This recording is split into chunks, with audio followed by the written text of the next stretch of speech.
I never imagined I'd find myself grateful for my great-grandfather's cautious nature, but as I stood watching construction crews rip into our family's land that brisk September morning, I realized his foresight would change everything. My name's Noah Peterson, and the 80-acre plot had been passed down through my family for generations. My great-grandfather, Arthur, had bought it in 1919, working multiple jobs just to afford it. He handed it down to my grandfather, who passed it on to my father, and finally to me. 4 generations of history, for generations of legacy. It was a quiet morning, and I was sipping my coffee on the back porch when I heard the sound of machinery. At first, I thought it was distant thunder, but as I walked to the hilltop for a better look, my heart stopped. 3 massive bulldozers were plowing into the eastern portion of our land, with surveyors setting up stakes in a perfect grid. "Hey!" I shouted, running toward a woman in a sharp gray suit who seemed to be in charge. "What's going on here?" "This is my land." She turned and gave me a look, the kind you get when you interrupt someone in the middle of a task. "This isn't your property, sir. This area is scheduled for development by Willow Creek Developments. We got all the proper permits." I felt a surge of anger. "I'm Noah Peterson. My family has owned this land for over a century. There must be a mistake." Her smile didn't change, but her eyes hardened as she pulled out a tablet. "Mr.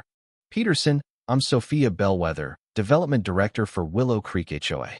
According to the county's records, this area was deemed abandoned and was approved for our Oak Knoll expansion. All the legal steps have been followed." She showed me the map, revealing that nearly 30 acres of my property had been reclassified. "This can't be right," I said, my voice shaking. "I've got the original deed. This has always been Peterson land." Her smile turned even colder. "Our records say otherwise. If you have concerns, you can contact our legal department. But just so you know, we have a team of lawyers who specialize in property law. This project is going forward." She turned and walked away, leaving me standing there helpless as the bulldozers continued their work, setting foundations for houses that shouldn't even exist. What Sophia didn't realize was that she had just walked her company into a trap that my great-grandfather had set nearly 100 years ago, a clause so obscure it would turn their ambitious development into the biggest mistake Willow Creek Developments would ever make. For the next few days, I waded through an endless sea of bureaucracy. First, I called the county assessor's office, where a clerk told me that property boundaries had been adjusted in a regional survey the previous year. When I asked why I hadn't been notified, she casually mentioned that notices were sent, but maybe my mail had been lost. Next, I reached out to the building inspector.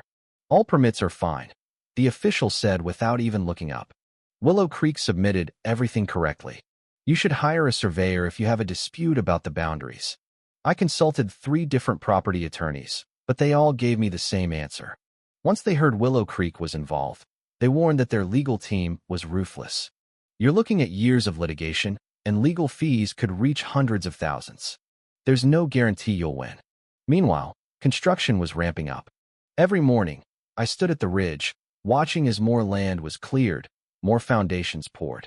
Within 2 weeks, the framework for the first few homes was already rising. Sophia, the director, would occasionally notice me and give a small, smug wave. "You're wasting your time, Mr. Peterson," she called one morning. "We've got homeowners scheduled to move in within 3 months. This is happening whether you like it or not."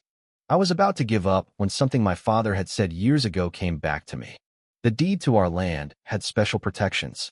He mentioned that great-grandpa Arthur was paranoid about developers trying to steal our property, so he built in safeguards. That night, I went to the old oak chest where we kept family documents. The original deed was tucked inside, yellow with age but carefully preserved in a plastic sleeve. I took it out and began poring over the dense legal language, searching for anything unusual. 3 hours and 2 cups of coffee later, I found it. An obscure clause buried deep in the legal text.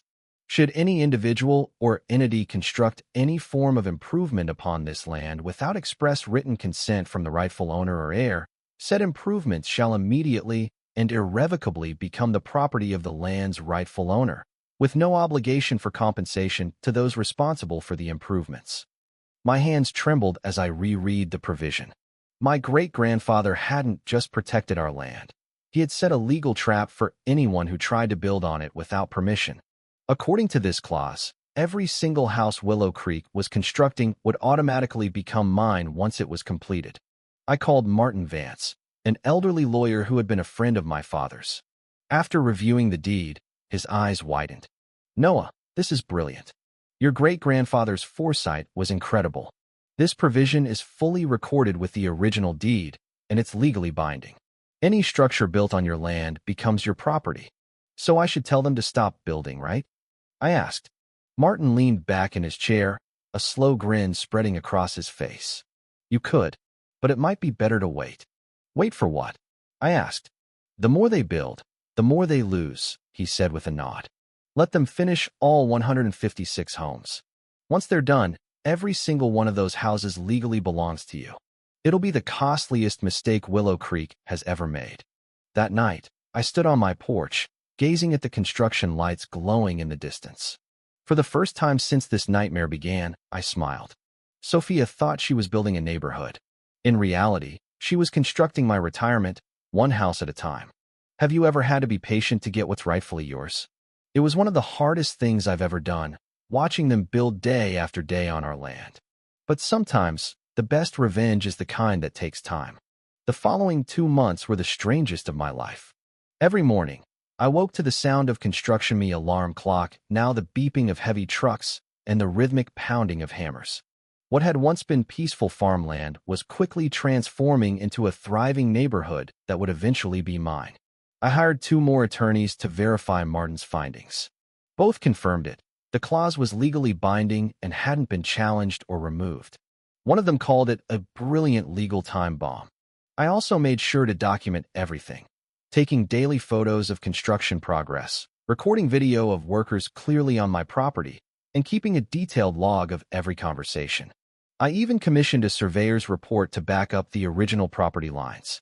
As the construction moved forward, it became clear that Willow Creek wasn't just building homes. They were creating an entire community. Roads were paved, utilities installed, and house after house popped up, ready to be sold. By November, 30 homes were complete, and another 50 were in progress. Price tags on the homes started at $450,000. One afternoon, I saw Sophia giving a tour to potential buyers. She waved them over when she noticed me on the ridge. "Mr. Peterson," she said with a forced smile. "Meet the Bakers. They're buying the Colonial on Maple Drive." The couple smiled nervously, unaware of the dispute. The house she pointed to was on my land. "Very nice," I replied before walking away. That night, Martin's words echoed in my mind. As the final homes took shape, I realized Sophia and Willow Creek had underestimated my great-grandfather. Patience had paid off, and the land, along with everything built upon it, had effectively returned to its rightful owner, me.